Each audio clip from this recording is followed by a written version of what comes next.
जय हिंद बच्चों। So today we will solve this question from JEE advance 2001। और हालांकि तब तक ये तो आईआईटी जेई था, जे एडवांस तो बाद में बना।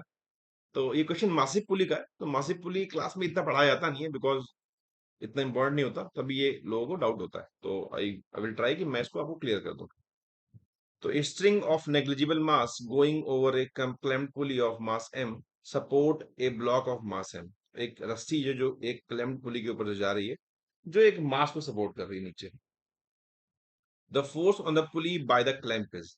तो पुली पे क्लैंप कितनी फोर्स लगा रहा है? जो क्लैंप आपको दिख रहा है, ये क्लैंप है, ये कितनी फोर्स लगा रहा है? ठीक है। तो पहले देख, सब कुछ रुका हुआ, ऑब्वियसली कुछ जाने का तो कहीं चांस है ही नहीं, है कुछ रुका हुआ है।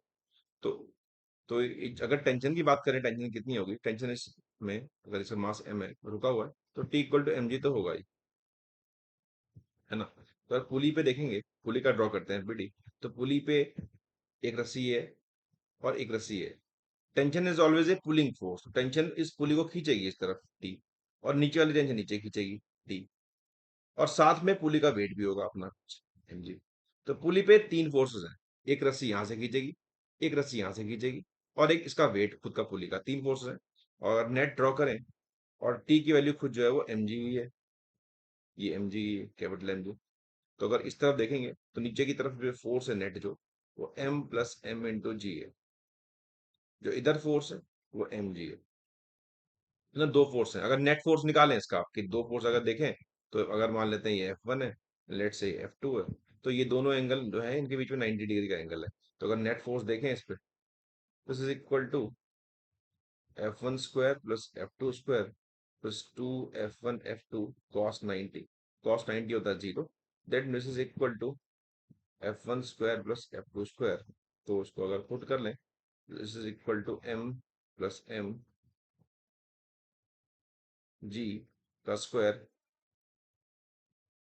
प्लस कैपिटल M जी का स्क्वायर। कॉमन निकाल लेते हैं जी। तो this is equal to m plus m का square plus m square. Option देखें अगर, तो ऑप्शन इसका डी हो सकता है। अच्छा, ये फोर्स तो अगर देखोगे, तो ये फोर्स तो इस पुली पे है जो इधर लग रही है, नेट फोर्स। हमसे ये नहीं पूछा पुली पे फोर्स क्या है, हमसे पूछा है कि पुली पे क्लैंप कितनी फोर्स लगा रहा है। अच्छा, अब इस बात का मतलब ये है कि जो ये पुली है, क्या ये पुली इस फोर्स की वजह से इधर खिंचा चला गया, मतलब इधर के खिंच गया, इस तरफ नहीं खिंचा, इधर रुका हुआ है। दैट मीन्स जो क्लैंप जुड़ा हुआ है इससे, ये क्लैंप इसको इधर फोर्स लगा के अपोज कर रहा है। जो इस पुली पे नेट फोर्स लगा रहे हैं, टेंशन और वेट, उस पे क्लैंप एक इस तरफ फोर्स लगा रहा है अपोजिट में, ताकि इसको बैलेंस कर पाए और पुली को, इस सिस्टम को रोक पाए। तो ये जो आपने नेट निकाला है, नेट फोर्स, इतनी फोर्स ही क्लैंप लगा रहा होगा अपोजिट डायरेक्शन में। तो दोनों फोर्स बराबर ही होंगे, बिकॉज पुली रेस्ट। फिर ऑप्शन देखेंगे, ऑप्शन का डी हो जाएगा। तो सिंपली इस तरह से कर सकते हैं, बहुत मुश्किल नहीं है। बस आपको एवरी ड्रॉ करना है, सॉल्व करना है, और पता होना चाहिए क्लैंप क्या करता है। तो क्लैंप उसको रोक के रखा हुआ है, तो उसके बराबर अपोजिट में फोर्स लगा देगा। तो this is all about this question.